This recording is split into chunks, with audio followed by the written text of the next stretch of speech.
எல்லோருக்கும் வணக்கம். இன்றைக்கி நம்ம வீடியோவில் என்ன பார்க்க போகிறோன்னா, ஒரு சூப்பரான அசத்தலான முருங்கைக்கீரை பொரியல் எப்படி செய்யலான்னு பார்க்கலாமா? தேவையான அளவு முருங்கைக்கீரை எடுத்து நல்லா காம்பு இல்லாமல் குச்சி இல்லாமல் உருவி வச்சுக்கோங்க.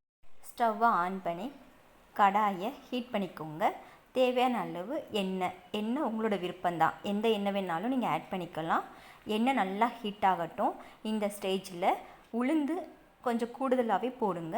நல்லா உளுந்து பொரிஞ்சு வரட்டும். பாருங்கள், கடுகு சேர்த்துக்கோங்க. கடுகு நல்லா வெடித்து வரட்டும்.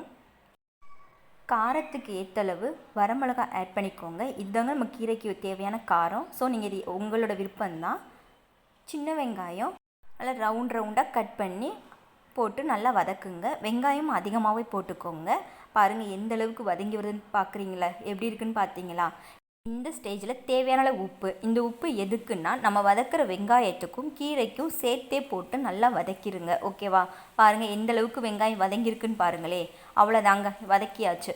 இப்போ நம்ம என்ன பண்ண போகிறோம், நம்ம வச்சுருக்க முருங்கைக்கீரையை நல்லா 4-5 தடவை நல்லா அலசிடுங்க. நல்லா வாஷ் பண்ணிவிட்டு இதில் ஆட் பண்ணுங்கள். பாருங்கள், கீரை பார்க்கும்போது எப்படி இருக்குன்னு பார்த்தீங்களா? நல்லா கொழுந்து கீரை, நல்ல டேஸ்ட்டாகவும் இருக்குங்க. நல்லா போட்டுட்டு நல்லா வதக்கி விட்டுருங்க.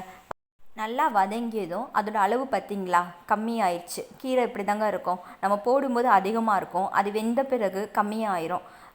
பாருங்கள் எந்த அளவுக்கு வதக்குறோம்னு. இதை அப்படியே இருக்கட்டும், சிம்மில் வச்சுருங்க. இதோட நம்ம தேங்காய் சேர்த்துக்கலாமா? ஸோ நம்ம என்ன பண்ண போகிறோன்னா, தேங்காய் உங்களுக்கு தேவையான அளவு போட்டுக்கோங்க. போட்டு நல்லா அது பூ போல் திருவிக்கோங்க. கீரையோடு ஆட் பண்ணிக்கோங்க. அவ்வளோதாங்க, சூப்பரான முருங்கைக்கீரை, எளிமையான முருங்கைக்கீரை ரெடி ஆயிடுச்சு. இதோட வேறு சத்தான பொரியல் என்ன இருக்குங்க?